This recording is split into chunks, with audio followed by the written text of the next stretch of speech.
Alright guys, so I got a S&S carburetor. I already put this on the bike. The moment I hooked it up, it started pissing out gas. So we're going to crack that guy open.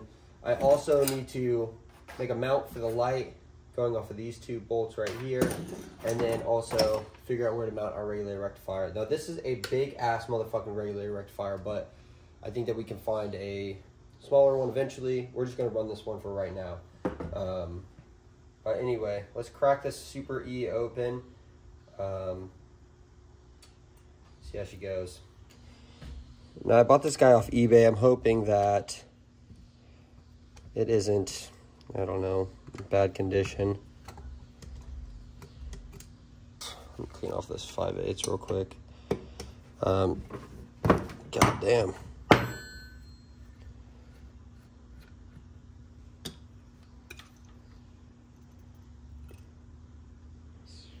Okay.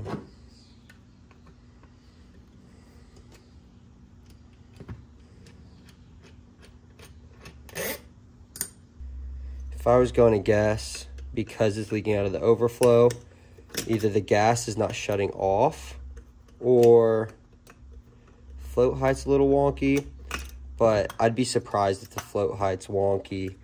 I don't have carb cleaner. I do have brake fluid cleaner.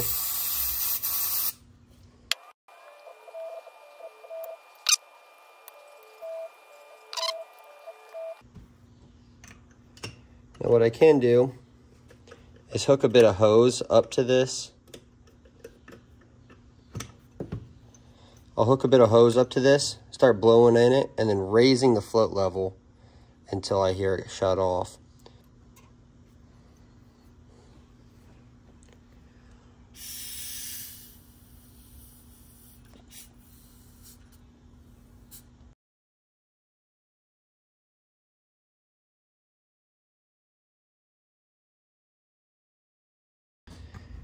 What's always been weird about these carbs to me is that this is an enricher, not a choke, right?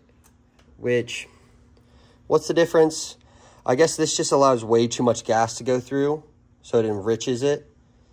Basically running it like lean or rich. This guy will run it way rich. So leaving this open super hard is gonna foul your plugs.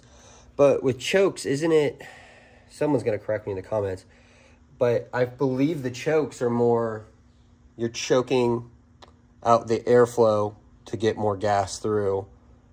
But this is like same airflow, way more gas. If that makes any sense. I don't know, whatever. I might be just talking out of my ass right now. Give me 2 seconds. We're gonna get that other enricher on, and then we are gonna try to get this thing on the bike. All right, joke's on me. The enricher won't be here for a minute, so we're gonna wait on the carb and putting that the rest of the way on. Let's figure out mounting this headlight. We are going to have to take some metal, cut it up, bend it up, and fabricate a bracket that's going to mount in between on these two with a cutout in between, and then has to mount on our front forks. All right, well, this might look stupid. This is called CAD, boys. Don't even worry about it. Cardboard aided design right here.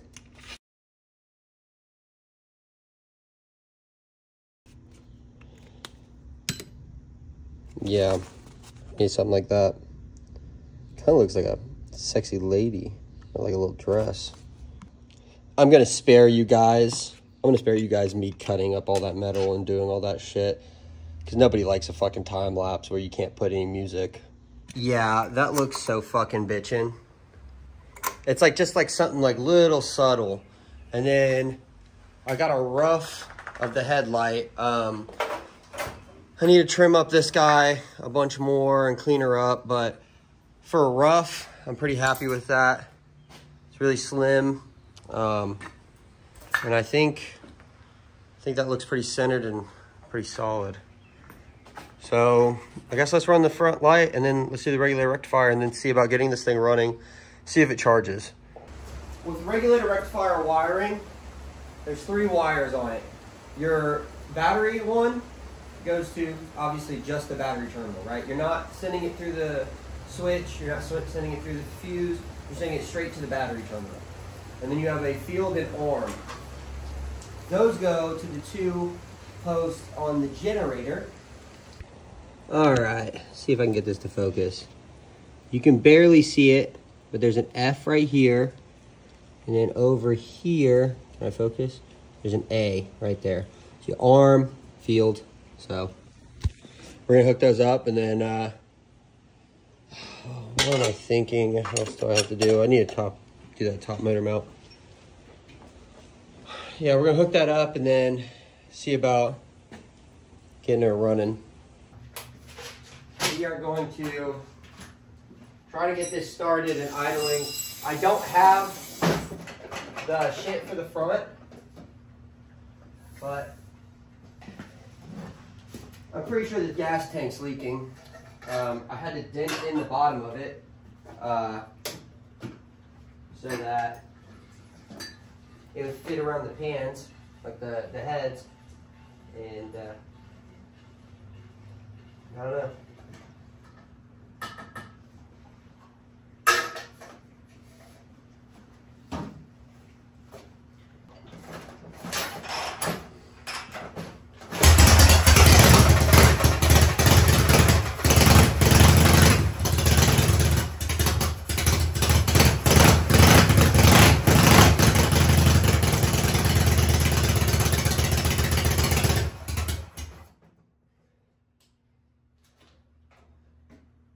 Oh, God.